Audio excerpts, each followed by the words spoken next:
that Carl Jung quote, in order for your branches to reach heaven, sometimes your roots have to have touched hell.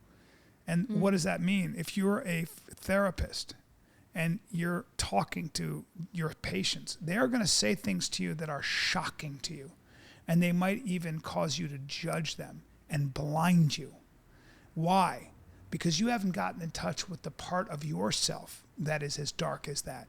That's why Jordan Peterson said, it's important to imagine yourself being a Nazi prison guard and enjoying it. That when you get in touch with that dark side of yourself, then you can really allow the angels of your best nature to take over. Have you ever done a podcast with them? I've done 3 podcasts with Jordan. In fact, I did the first podcast with Jordan where Joe Rogan called me and said, that guy Jordan Peterson is great. And I said, get him on. So that was way back in the day.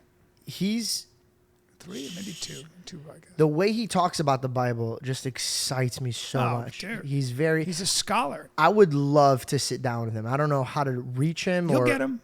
You think? Yes. And I feel like one day I would be proud of who I am if I could be a man like him. That has my faith, but also has, because people always compliment me. They're like, man, you really stand up for your faith.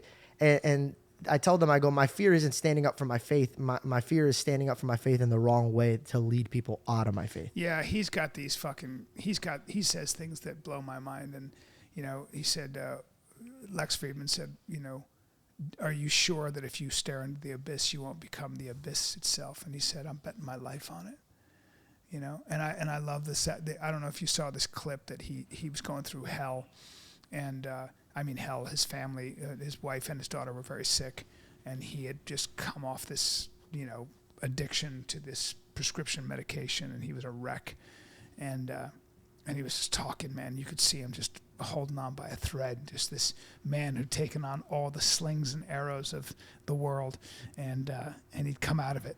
And he'd been in the desert. He was like, you ever see somebody who just crossed a desert and they haven't had any water yet? It was like, that's what he looked like, And he said, some people ask, life is suffering, and you might ask, what is the antidote to suffering?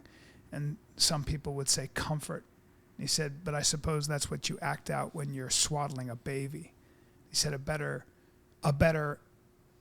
answer might be, the antidote to suffering is an adventure to excellence. And that's the strength of a mother and the courage of a mother to facilitate and encourage that in her child, which is, get out of here. Get out of here, kid. The kid says, but it's dangerous out there. And the mother says, you bet, but it's more dangerous if you stay here with me. You go out there, you might lose your body. You stay with me, you lose your soul. And you hear that and you just go, bro. Like that, if I don't have any tattoos, but I'd like to get that as a tattoo in Assyrian. Bringing it full circle. My guy. Bro, you can't get too serious. Come on, man. I love that. No, but we could, because who said that, by the way, with what you just explained? Jordan Peterson. Wow. But that is from the old stories. That is the motto. That is the story of the resurrection. That is the story of Harry Potter. That's the story of all the great stories. That is the hero's journey.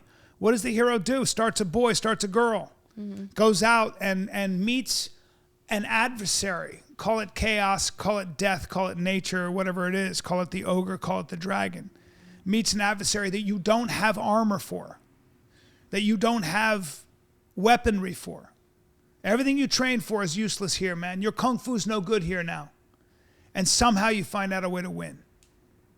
And then you come out, what? You might die, but you come out a hero either way, right? That's the journey. That's what all of us aspire to. That's what we admire. It's always that way. That's the nature of chaos. The nature of chaos and courage is that you will meet enemies that you are outnumbered, man. You don't have any weaponry, but you still got to fight them. Teddy Atlas said this so well. He said this shit so well when he was talking about the difference between a great fighter and everybody else. He said, you're not a doctor until you got a kid on your gurney who's bleeding out of every hole, a kid. And there's nothing in a textbook that tells you how to save him, but you figure out a way to save that kid. And you're not a fighter until you see a dude across the ring and he's figured out your whole game plan. He knows every one of your patterns and he doesn't give a shit and he's coming for you. and it's the 8th or 9th or 10th round, and you're down, and you figure out a way to dig deep and win, that's when you're a fighter. That's the journey of that's the challenge that we're facing. But it's beautiful, man. It's beautiful. You might not hit it, but just trying in earnest is the point. Right. I feel like I'm Tony Robbins here, dude. All right, if you guys liked that clip, go ahead and hit that link in my description and watch the full podcast. You will not regret it. Thanks for your support. Love you.